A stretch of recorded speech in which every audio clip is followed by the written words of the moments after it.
भारत माता की, भारत माता की जय श्री राम, जय मार्कंडे, छत्रपति शिवाजी महाराज की, संभाजी राजे की, जीजा माता की, भारत माता की। कैसे हो सब लोग? बहुत दिन बाद मिलना हुआ आप सबसे। చాలా రోజు అయింది కదా మనం కలిసి. ఇప్పుడైతే మన బాంబర్ దగ్గర నుంచి కూడా మనం మాట్లాడదాం, టెన్షన్ పడకండి. आज पूरे भारत में एक ऐसा माहौल बना हुआ है मेरे मित्रों। भारत में आज मोदी जी के सामने किसी पार्टी की औकात नहीं है जो खड़े होकर कह सके तो हम मोदी को टक्कर देंगे। आज पूरे भारत में इतना अच्छा माहौल बना हुआ है, छोटे बच्चे से लेकर बूढ़ा इंसान तक बस एक ही एक नारा लगा रहा है, अब की बार, अब की बार, अब की बार 400 पार तो होना ही होना है। लेकिन इसके लिए हमारे सोलापुर के जो हमारे वोटर है उनको खड़े होने की आज आवश्यकता है। मित्रों, सोलापुर के हमारे जनता से सबसे मैं आज एक विनती करने आया हूं। साल के 12 महीने आप लोग जाति के लिए लड़ो, साल के 12 महीने कास्टिज्म के बारे में सोचो, लेकिन 5 साल में एक बार हमें हमारे देश के लिए सोचना है मेरे मित्रों। देश का प्रधानमंत्री कैसा होना चाहिए ये आप सबको सोचने और समझने की आवश्यकता है मेरे मित्रों। क्या हम देश को ऐसे लोगों के हाथ में दे सकते हैं जो देश को खोखला करेंगे? क्या हम देश को ऐसे लोगों के हाथ में दे सकते हैं जो देश को बेचने की सोच रखते हैं? अरे आज हमारे प्रधानमंत्री जी के सामने जो कांग्रेस पार्टी है ये कैंसर से भी बदतर पार्टी है मेरे मित्रों। अरे प्रधानमंत्री मोदी जी ने उस कैंसर को खत्म कर दिया। लगभग 10 सालों से उस कांग्रेस का नाम और निशान मिटाने का उन्होंने प्रयत्न किया। कांग्रेस मुक्त भारत का नारा लेकर आज प्रधानमंत्री मोदी चल रहे हैं। तो हम सबका कर्तव्य बनता है कि हमारे प्रधानमंत्री मोदी जी के हाथ हम और मजबूत करें। आज हम यहाँ पर चुनाव प्रचार के लिए आए हैं। हमारे इस मंच पर उपस्थित हमारे बड़े भाई आमदार विजय कुमार जी देशमुख, हमारे भाई आमदार सुधाकर ओड़े जी जो कि नागपुर विधायक है हमारे नागपुर से, साथ ही साथ चुनाव प्रचार प्रमुख हमारे बहुत ही पुराने दोस्त राजू पाटिल जी और हमारे बहुत ही पुराने मित्र हमारे अर्जुन सिन्हा जी, साथ ही साथ संजय जी कोड़ी, शिवानंद जी पाटिल, राजकुमार हंसती जी और इसी मंच पर हमारे एक डॉक्टर साहब है जो कि पार्षद भी है, कॉर्पोरेटर हमारे किरण देशमुख जी। साथ ही साथ आज हम राम भाऊ जी के प्रचार के लिए आए हैं मेरे मित्रों। साथ ही साथ मड़ा और सांगली, धाराशिव ये 4 पार्लियामेंट के वोटरों से मैं आज निवेदन करने के लिए आया हूं मेरे मित्रों। आज हम सबको एक संकल्प लेने की आवश्यकता है मेरे मित्रों कि हम 7 तारीख के दिन, अभी तो धूप बहुत है, गर्मी है ना, लेकिन 7 तारीख के दिन आप लोगों को गर्मी भूल जाना है कि गर्मी है, मैं बाहर निकलूं या ना निकलूं, गर्मी है, अगर मैं जल्दी धूप में बाहर निकलूंगा तो क्या होगा? मेरे मित्रों, प्रधानमंत्री मोदी जी दिन रात प्रचार कर रहे हैं, दिन रात वो इंसान 24 घंटे प्रचार कर रहा है, 24 घंटे लड़ रहा है। बस उस व्यक्ति की एक ही एक सोच है, मेरा देश उन हरामियों के हाथ में ना चले जाए जिनके कारण हमारा देश बर्बाद हुआ। पिछले 10 सालों में आज हम गर्व से कह रहे हैं कि मैं एक हिंदू हूं, मैं एक देशवासी हूं। 10 साल से पहले यानी 2014 से पहले का हिंदू क्या सोचता था? वो हिंदू नाम शब्द कहने के लिए भी डरता था, तिलक लगाने के लिए डरता था। अरे 2014 से पहले का हिंदू ये सोचता था, क्या मेरे सर का ताज जो कश्मीर है, जो धारा 370 हटेगा या नहीं हटेगा? अरे 2014 से पहले जो हमारा राम भक्त था ये सोचता था कि मेरे जीते जी क्या मैं अयोध्या में राम मंदिर बनते देख सकता हूं या नहीं देख सकता हूं। अरे आज का हिंदू मथुरा के बारे में सोचता है, काशी के बारे में सोचता है। आज हम गर्व से कह रहे हैं कि आसमान को छूने वाला राम मंदिर हमारे मोदी जी ने बनवाया है, आसमान को छूने वाला। अरे धारा 370 हटाकर हमारे देश का जो ताज था कश्मीर, कश्मीर हिंदुस्तान का था, नहीं किसी के बाप का था मेरे मित्र। और कश्मीर से धारा 370 हटाकर हमारे सर के ताज को बचाने वाले हमारे प्रधानमंत्री मोदी जी थे मेरे मित्रों। तो हमें कैसे प्रधानमंत्री चाहिए? ये देश का देशभक्त सोचने की आज आवश्यकता है। देश का हिंदू, देश का राम भक्त, कृष्ण भक्त, शंकर भक्त सोचने की आज आवश्यकता है कि देश का प्रधानमंत्री कैसा होना चाहिए। क्या हमें पप्पू जैसा प्रधानमंत्री चाहिए क्या? अरे मैं एक वीडियो देख रहा था, हमारा अर्जुन एक वीडियो बता रहा था कि भैया ये देखो वीडियो कब का है पता नहीं, लेकिन ये राहुल गांधी पप्पू छत्रपति शिवाजी महाराज की प्रतिमा एक व्यक्ति दे रहा था। वो व्यक्ति कौन था पता नहीं, लेकिन ये राहुल गांधी हमारे छत्रपति शिवाजी महाराज की प्रतिमा को हाथ लगाने के लिए भी शर्मा रहा था, घबरा रहा था, डर रहा था। क्यों? क्योंकि औरंगजेब की नाजायज औलादे नाराज ना हो जाए, इसलिए छत्रपति शिवाजी महाराज की प्रतिमा को राहुल गांधी हाथ लगाने के लिए डर रहा था, हाथ लगाने के लिए शर्मा रहा था। क्या ऐसा प्रधानमंत्री चाहिए हमें? अरे जो छत्रपति शिवाजी महाराज का मान सम्मान ना करे, क्या ऐसा प्रधानमंत्री चाहिए हमें? अरे हमें तो छत्रपति शिवाजी महाराज जैसी विचारधारा वाला प्रधानमंत्री चाहिए, और वो विचारधारा है हमारे प्रधानमंत्री मोदी जी की मेरे मित्रों। अरे हिंदवी स्वराज का सपना लेकर हमारे शिवाजी महाराज आगे बढ़े थे, हिंदवी स्वराज की स्थापना की। आज यही हमारे प्रधानमंत्री मोदी जी सबका साथ, सबका विकास और सबका विश्वास लेकर आगे बढ़ रहे हैं। पिछले 10 सालों में मेरे मित्रों आज हम गर्व से कह रहे हैं कि हम हिंदू हैं। आप लोग एक बार विचार करिए कि ये कांग्रेस की सरकार जहां जहां पर आई है राज्यों में, क्या वहां का हिंदू क्या सुरक्षित है? कर्नाटक में देखिए क्या हुआ।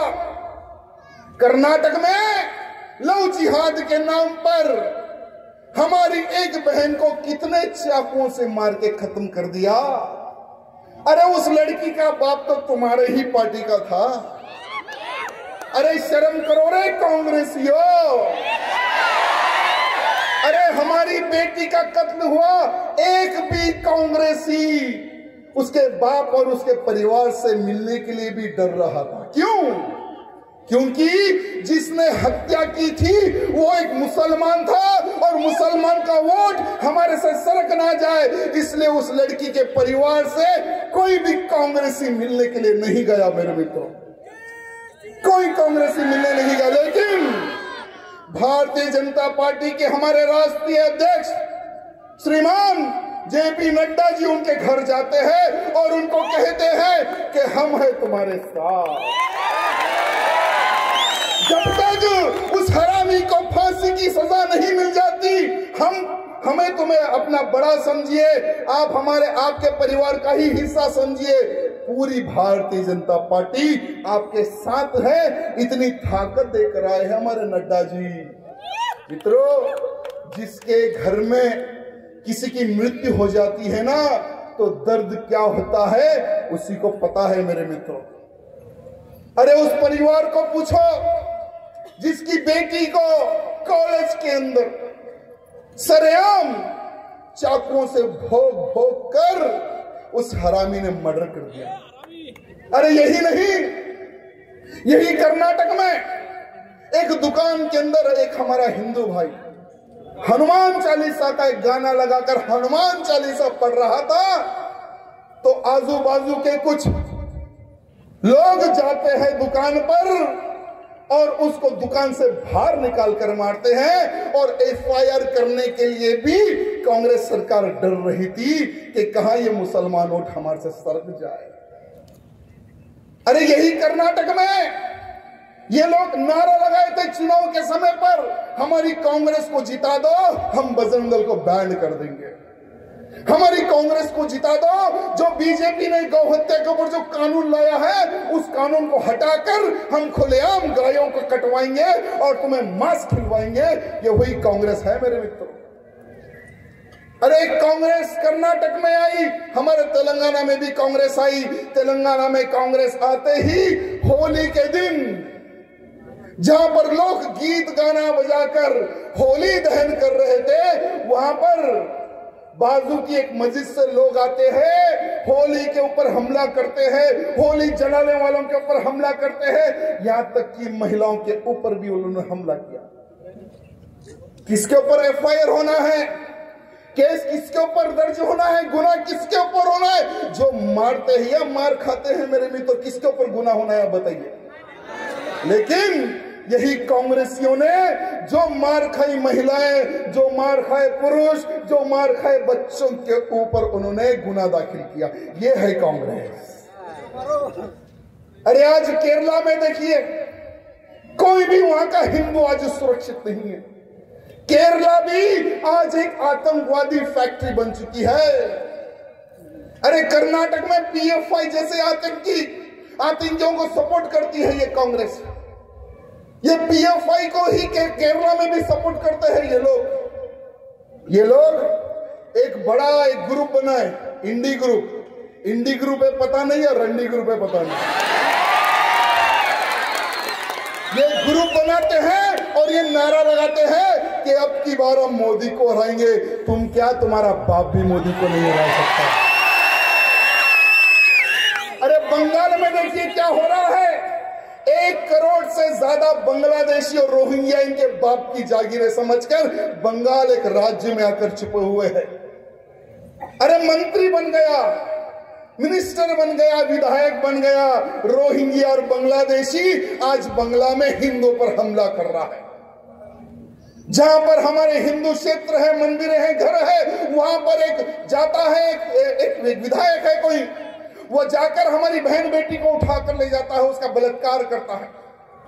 उसके बाद में दूसरी बहन को ले जाता है, तीसरी बहन को ले, चौथी बहन को ले जाता है। जब वो मीडिया में बाहर आया तो यही ममता बनर्जी जो वोट की भिखारन है, वो उसके ऊपर केस करने के लिए भी डरती थी। लेकिन सीबीआई यानी सेंटर ने, प्रधानमंत्री मोदी जी ने कहा है कि जाओ, जाकर हमारी बहन बेटियों की इज्जत बचाओ। वो इज्जत लूटने वाला भी मुसलमान था मेरे भाई। आज लोग ये कह रहे हैं कि हमें वोट जिहाद करना है। प्रधानमंत्री जी ने बहुत अच्छी बात कही है। अरे हमने लव जिहाद सुना था, हमने लैंड जिहाद सुना था, ये वोट जिहाद इन्होंने नया प्रारंभ किया है।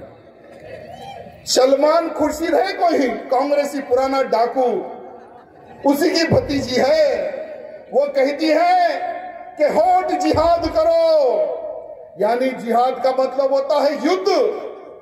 तो मैं उसको कहना चाहूंगा कि माइक के सामने तो बहुत बड़े बड़े कुत्ते भौंकते हैं। अरे एक समय था तुम लोगों ने बहुत जिहाद किए, अब तुम लोग जिहाद नहीं कर सकते, क्योंकि तुम लोग जिहाद करोगे तो मोदी जी तुम्हें ठोक देंगे। जहां से निकले हो वहां पहुंचा देंगे मोदी जी। अरे ना हम जिहाद करने देंगे, ना लव जिहाद करने देंगे, ना लैंड जिहाद करने देंगे। अरे बहुत ही जल्द देश में जनसंख्या कानून भी आने वाला है। अरे जब कानून आएगा हम दो, हमारे दो तो बेटा तुम्हारे भी दो ही रहेंगे। तब देखेंगे कि तुम लोग वोट जिहाद कैसे करते हो, तब हम देखेंगे। मित्रों, आज हमें बहुत ही डटकर और विचार करके हमें आगे आज बढ़ने की आवश्यकता है मेरे मित्रों। और मैं आपको, अगर कांग्रेस गलती से अगर आ गई तो हमारे देश में क्या होने वाला है, मैं आज आपको बताने की कोशिश करूंगा मेरे मित्रों। आज यही सोलापुर पार्लियामेंट से उम्मीदवार कौन है? कौन है उम्मीदवार? बीजेपी के सामने कांग्रेस उम्मीदवार कौन है? क्या नाम है? नाम भूल गए क्या? सुशील कुमार शिंदे की सुपुत्री सुशील कुमार शिंदे, ये भी पुराने हमारे डाकू है कांग्रेस। वो एक समय पहले जब देश के गृह मंत्री थे मेरे मित्रों, वो गृह मंत्री रहते पर उन्होंने एक बात कही थी। सुशील कुमार शिंदे जी ने सोनिया गांधी और राहुल गांधी के कहने पर हिंदुओं को आतंकवादी के साथ में जोड़ा था।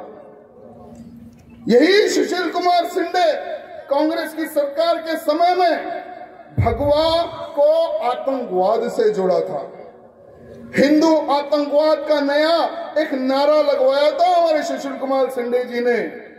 आपको मौका मिलता है मेरे मित्रों, आज आपको मौका मिल गया है। क्या आप आतंकवादी हो? क्या आप आतंकवादी हो? क्या भगवा कभी आतंकवाद हो सकता है?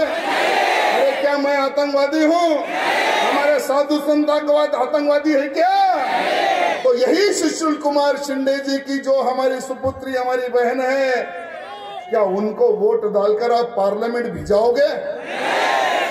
भिजाओगे? तो आपको एक बहुत अच्छा मौका है। आपको उन सब की औकात दिखाने का आज मौका मिला है वोट के माध्यम से मेरे मित्रों। 7 तारीख के दिन 3 नंबर पर कमल का निशान दिखेगा। 7 तारीख के दिन जब आप वोट डालने जाओगे तो आपको 3 नंबर पर कमल का निशान मिलेगा। इतना दबाव कि जब काउंटिंग शुरू होगी, जो लोग आतंकवाद कहते थे, इनके मुंह पे तमाचा वोट बैंक के माध्यम से मारो मेरे मित्रों।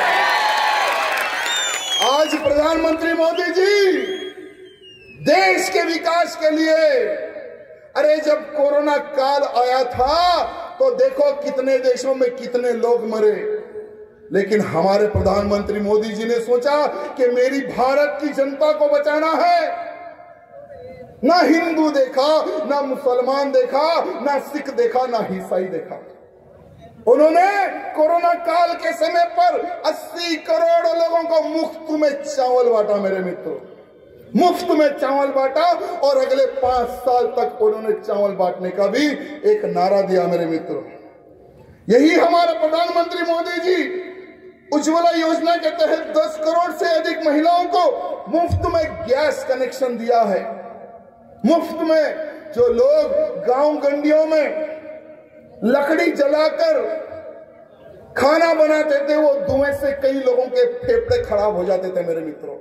लेकिन प्रधानमंत्री मोदी जी की सोच देखिए, गांव से लेकर शहर तक, शहर से लेकर जंगलों तक उन्होंने फ्री में गैस कनेक्शन दिया है मेरे मित्रों। साथ ही साथ प्रधानमंत्री मुद्रा योजना के तहत 50,000 से लेकर 1.5 लाख का लोन फ्री में दिया है मेरे मित्रों, कि हमारे जो गरीब वर्ग के लोग हैं जो छोटे मोटे में कारोबार जो स्टार्ट कर सकते हैं वो अपने पैरों पर खड़े हो सके, ये हमारे प्रधानमंत्री जी की सोच है मेरे मित्रों। इस स्वच्छता भारत मिशन के तहत जो हमारी महिलाएं खुले में शौच करती थी, 12 करोड़ उन्होंने शौचालय बनाए हैं मेरे मित्रों, 12 करोड़ शौचालय। भारत को डिजिटल बनाने के लिए आज हम 1 रुपया भी गूगल पे कर सकते हैं। 1 रुपया हो या 10,000 हो या लाख रुपए हो, हम गूगल पे कर सकते हैं। डिजिटल इंडिया में भारत सबसे नंबर 1 बनाने वाले हमारे प्रधानमंत्री मोदी जी मेरे मित्रों। प्रधानमंत्री आवास योजना के तहत करोड़ों घर मोदी जी ने बनवा के दिए हैं। आपके सोलापुर में भी 15,000 घर बनाकर चाबी देकर गए ना।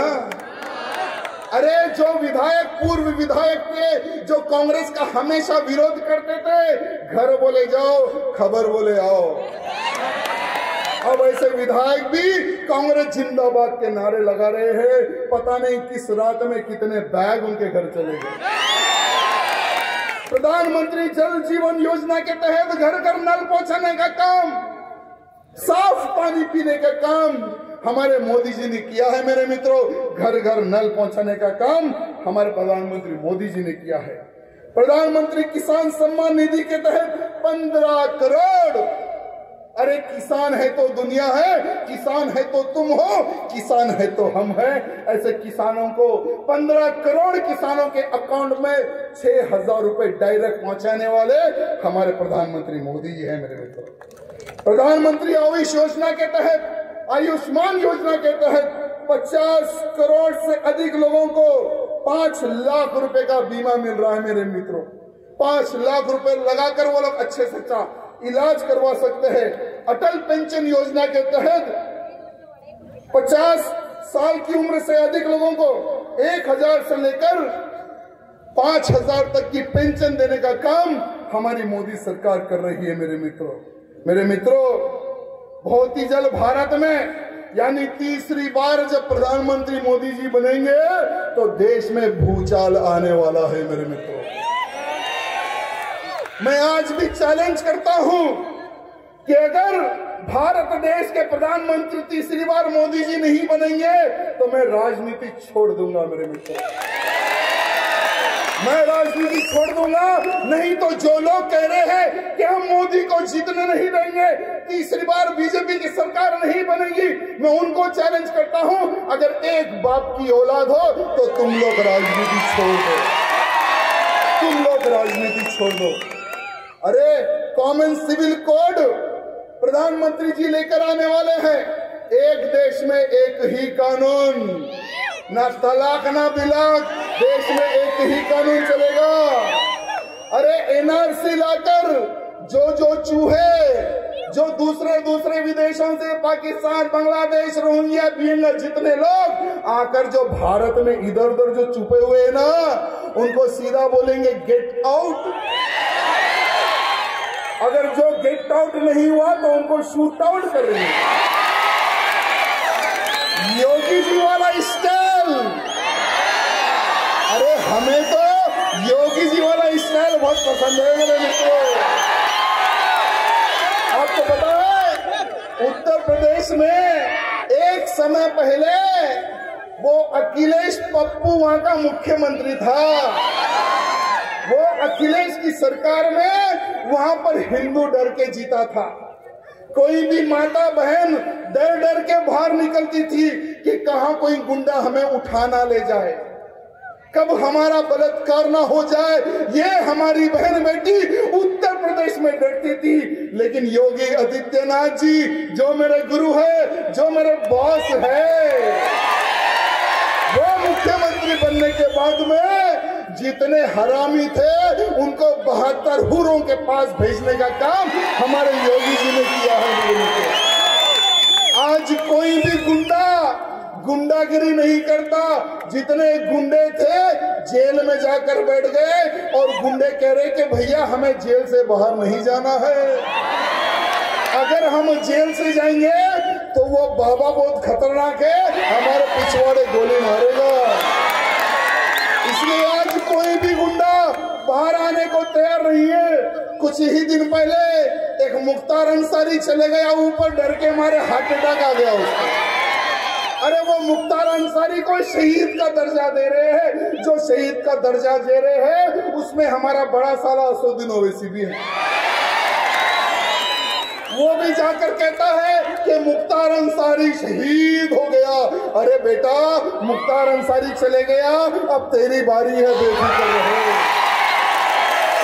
ये जो असदुद्दीन ओवैसी जो एमआईएम पार्टी का जो चीफ है ना मेरे मित्रों, यही एमआईएम पार्टी के चीफ को एक बहुत ही छोटा सा कीड़ा था, ये जमीन में रेंगने वाला कीड़ा, और ये कीड़े को, ये आस्तीन के सांप को, ये जहरीले सांप को दूध पिलाकर बड़ा करने वाली यही कांग्रेस है मेरे मित्रों।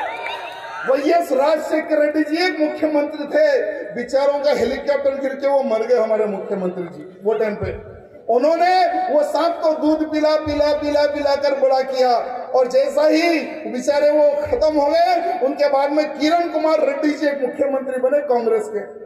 वो हिंदुवादी थे, कांग्रेस ही पसंद नहीं करती थी, लेकिन वो उन्होंने एक बहुत जबरदस्त काम किया, दोनों चूहों को जेल में डाल दिया, और इतना ठोका ये भी जेल से बाहर नहीं निकलते दोनों चूहे, अकबरुद्दीन ओवैसी यानी बकरुद्दीन ओवैसी या असदुद्दीन ओवैसी। लेकिन सरकार बदली, तेलंगाना आंध्र अलग हुआ, केसीआर की नई सरकार बनी। केसीआर कहता था कि मैं महाराष्ट्र में भी झंडा गाड़ूंगा, तेलंगाना में झंडा गिर गया, तो झंडा गाड़ने महाराष्ट्र में आया था। महाराष्ट्र की जनता को जो भी राजनेता होते हैं ना बेवकूफ समझते हैं, लेकिन उन गधों को पता नहीं हमारी महाराष्ट्र की जनता बेवकूफ नहीं है, छत्रपति शिवाजी महाराज के मौले हैं। और औरंगजेब की औलादों को ये हमारे मौले छोड़ने वाले नहीं है, ठोकने वाले मौले हैं हमारे। लेकिन केसीआर वहां गिर गया। केसीआर जीतने के बाद में भी यही दो चूहों को खूब दूध पिला पिला कर उन्होंने बड़ा किया। मेरे मित्रों, अभी फिर कांग्रेस की सरकार आ गई हमारे तेलंगाना में। कांग्रेस की सरकार आते ही फिर इन दो सांपों को दूध पिलाने का काम चालू हो गया। अभी चुनाव है हैदराबाद में भी, हमारी महादेवी जी खड़ी हुई है उनके सामने, और ये असदुद्दीन ओवैसी जो हमारा बड़ा साला है, वो कह रहा है कि बीफ जिंदाबाद, बीफ जिंदाबाद के नारे लगाता है। मैंने उसको कहा कि बेटा बीफ जिंदाबाद बोल रहा ना, तो आजा एक सुअर की भी दुकान लगाऊंगा, वो भी जिंदाबाद बोल रहा। और उसका छोटा भाई बकरुद्दीन वो कहता है कि बीफ का मांस खाने में बहुत मजा आता है। तो मेरे भाई एक बार सुअर का मांस भी खा के देख ले। अरे हम हिंदुओं की आस्था जुड़ी हुई है गौ माता में, देश धर्म का नाता है, गाय हम सबकी माता है मेरे मित्रों। और तीसरी बार मोदी जी प्रधानमंत्री बनने के बाद में गौ माता को जो दर्जा मिलना चाहिए था वो मिलके ही रहेगा। हमारी गौ माता विश्व की माता बनने वाली है मेरे मित्रों, विश्व की माता। मेरे मित्रों, ये कांग्रेसियों का जो पाप है हमें भूलना नहीं है मेरे मित्रों। इन कांग्रेसियों का पाप हमें भूलना नहीं है। ये वही कांग्रेस है जिन्होंने आपका पैसा खाया, छोटे बच्चों का पैसा खाया, बड़े बुजुर्गों का पैसा खाया।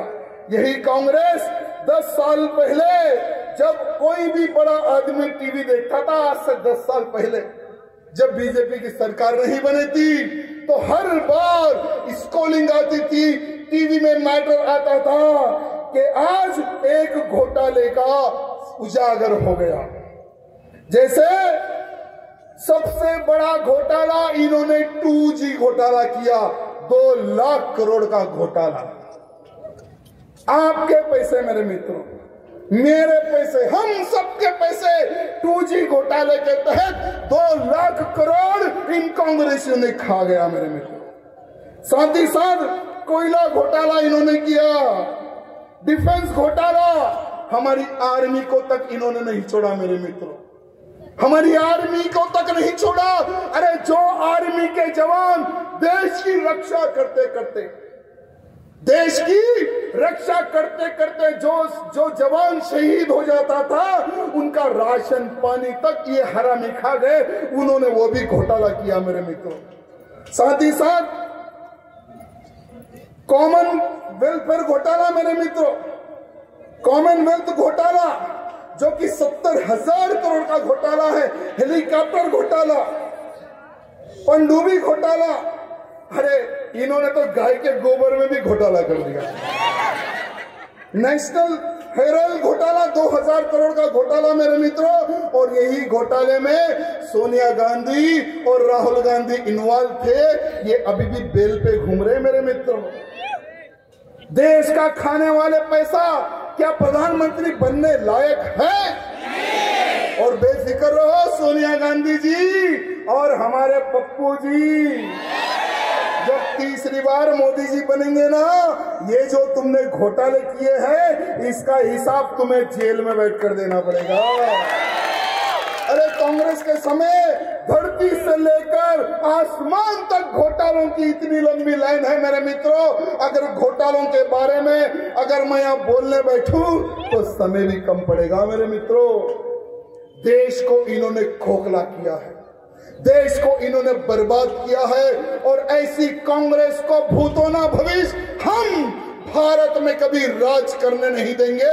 ये संकल्प हमें लेना है मेरे मित्रों। इकड़ुना प्रतियोगिता అన్న తమ్ముళ్ళు అక్క చెల్లెలు అందరికీ నేను దండం పెట్టి రిక్వెస్ట్ చేస్తున్నా। 7th तारीख की 7వ तारीख की 3 नंबर की कमल गुर्तु के में वोट पड़ाले। ఫస్ట్ మీరు ఓట్ వేయాలి, దాని తర్వాత మీ చుట్టుపక్కలకి చెప్పాలి ఓట్ ఫర్ బీజేపీ। మీరు ఓట్ వేసిన తర్వాత మీ కాలనీ వాళ్ళకి చెప్పండి, మీ బస్తీ వాళ్ళకి చెప్పండి, ట్విట్టర్ కానీ ఫేస్బుక్ కానీ వాట్సాప్ కానీ అన్ని దాంట్లో చేయండి। ఒకటి ఒక్క మ్యాటర్ వైరల్ కావాలి। అబ్ కీ బార్ भी ఇంకొకసారి కూడా దానికి ఎవరు ఆపలేరు। నా అన్న తమ్ముళ్ళారా, సోలాపూర్లో మన తెలుగు వాళ్ళు ఎక్కువ ఉన్నారని ఇంకొకసారి మా పాటిల్ గారు అన్నారు, మా ఎమ్మెల్యే గారు అన్నారు। చాలా గర్వంగా నాకు ఫీల్ అవుతుంది। మోదీ గారు కూడా, నేను మోదీ గారు ఒక వీడియో చూసిన, మోదీ గారు అన్నారు నేనప్పుడు ఆర్ఎస్ఎస్ లో ఒక చిన్న కార్యకర్త ఉండే, అప్పుడు మైసూరులో ఎక్కువ నాకు తిండి పెట్టేదే మన తెలుగు వాళ్ళు కూడా అన్నారు మోదీ గారు। ఎంత గర్వం అవుతుంది కదా, ఎంత గర్వం అవుతుంది కదా। మళ్ళీ అట్లాంటి వ్యక్తికి మనం గెలిపిస్తామా లేదా? 400 పార్ చేద్దామా లేదా? 400 పార్ మోదీ గారు పోవాలంటే ఇదే సోలాపూర్ నుంచి మన అన్నకి, మన భారతీయ జనతా పార్టీ కేంద్రం కి ఎక్కువ మెజారిటీని గెలిపించి పార్లమెంట్ పంపిద్దాం। ఆ ఒక్క సంకల్పం మనం తీసుకుందాం।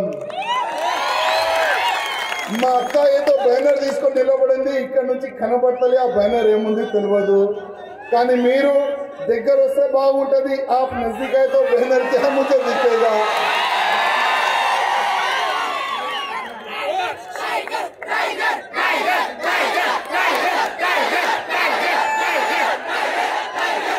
मित्रों, अरे वाह क्या बात है, ये तो हमारा संकल्प है। मित्रों, ये पॉलिटिकल सभा है, और पॉलिटिकल सभा में जो हमने कहा है याद रखना। और ये जो मेरी बहन जो बैनर लेकर आई है ना, भारत को अखंडित राष्ट्र बनाने की ताकत भी हमारे मोदी जी रखते हैं। ये पप्पू गिप्पू में दम नहीं जो हिंदू राष्ट्र की बात करे। अगर हिंदू राष्ट्र अगर कोई बना सकता है तो केवल एक इंसान है, वो है प्रधानमंत्री मोदी जी। प्रधानमंत्री मोदी जी। सब लोग अपने फोन की टॉर्च लाइट खोल के बताना है कि मोदी जी हम भी आपकी सेना है, हम भी चाहते हैं कि तीसरी बार मोदी सरकार, तीसरी बार मोदी सरकार